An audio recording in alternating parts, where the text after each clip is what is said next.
વડોદરા શહેરમાં આવેલ અમિતનગર બ્રિજ કારેલીબાગ પાસે એક બાજુનો રોડને 6 મહિના માટે બંધ કરવામાં આવ્યો હતો। હાલમાં સામેની સાઈડ પર ડ્રેનેજની કામગીરી સતત 1 મહિનાથી કરવામાં આવી રહી છે।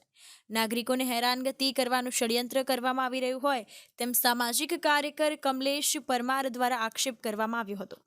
કોન્ટ્રાક્ટર દ્વારા ગોકળ ગતિએ કામગીરી કરવામાં આવી રહી છે। ડ્રેનેજની કામગીરી માટે ઇજારો જે તે કોન્ટ્રાક્ટરને આપવામાં આવ્યો છે, ત્યારે કોર્પોરેશનના વ્હીકલ અને કર્મચારીઓ કેમ કામગીરી કરી રહ્યા છે, સાથે હાલમાં રોડના પેચવર્કની કામગીરી હાથ ધરવામાં આવે છે, ત્યારે બીજી બાજુ મસમોટી તિરાડ રોડ પર જોવા મળી છે। ત્યારે સામાજિક કાર્યકર કમલેશ પરમાર દ્વારા મ્યુનિસિપલ કમિશનર, મેયર, ચેરમેનને અપીલ કરવામાં આવી હતી કે આવા કોન્ટ્રાક્ટરો પર વિજિલન્સ તપાસ કરવામાં આવે, ત્યારબાદ બિલ પાસ કરવામાં આવે, જેથી વડોદરા શહેર ફરીથી ખડોદરા નગરી ન બને તે માટે તંત્રએ ધ્યાન દોર્યું હતું। સાથે જ વડોદરા શહેર ફરીથી ટ્રાફિક પોલીસ દ્વારા જાગૃતિ અભિયાન ચલાવવામાં આવી રહ્યા છે। રોંગ સાઈડમાં આવી રહ્યા છે અમિતનગર બ્રિજની આજુબાજુના સોસાયટી રહીશો ત્રાહિમામ પોકારી ઉઠ્યા છે।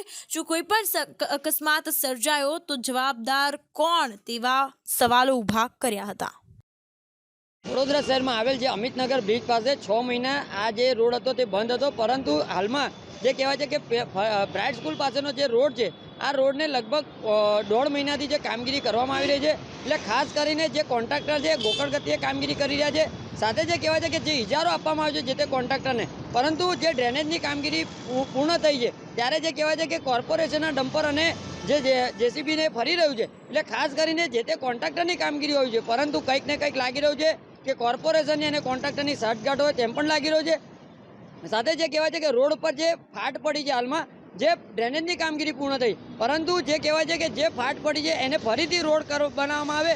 જો આવનારા દિવસોમાં ચોમાસું હશે ત્યારે જો ખાડા ભૂવા પડશે તો તેનો જવાબદાર કોણ? એટલે ખાસ કરીને હાલમાં જે વડોદરા શહેરનું નામ જે ખડોદરા નગરી પડ્યું છે, એટલે વડોદરા શહેરના મ્યુનિસિપલ કમિશનર સાહેબ, મેયર સાહેબ, ચેરમેન સાહેબને એક અપીલ છે કે જે આ રોડ પર જે ફાટ પડી છે એની સંપૂર્ણ તપાસ કરવામાં આવે અને આ કામગીરીની અંદર જો કંઈક ભ્રષ્ટાચાર થયો તો તેની વિજિલન્સ તપાસ કરવામાં આવે તેવી અમારી માંગ છે। સાથે વડોદરા કોર્પોરેશનને સાથે ટ્રાફિક શાખાની એક અપીલ છે કે જે બ્રિજની કામગીરી પૂર્ણ થઈ છે તે બ્રિજની બાજુની અંદર રોંગ સાઈડ પર જે લોકો આવી રહ્યા છે તો એમના ઉપર ખાસ કરીને અંકુશ લાવવામાં આવે, કારણ કે જો આવનારા દિવસોમાં જો કદાચ કોઈ અકસ્માત થશે તો તેનો જવાબદાર કોણ? એટલે ખાસ કરીને વડોદરા શહેરના તંત્રએ જે કહેવાય છે કે જાગૃતિ અભિયાન દ્વારા જે અહીંયા ગાડી લોકોને સમજાવવા જોઈએ ને આવા કોન્ટ્રાક્ટરને બ્લેકલિસ્ટ કરવા જોઈએ તેવી અમારી માંગ છે।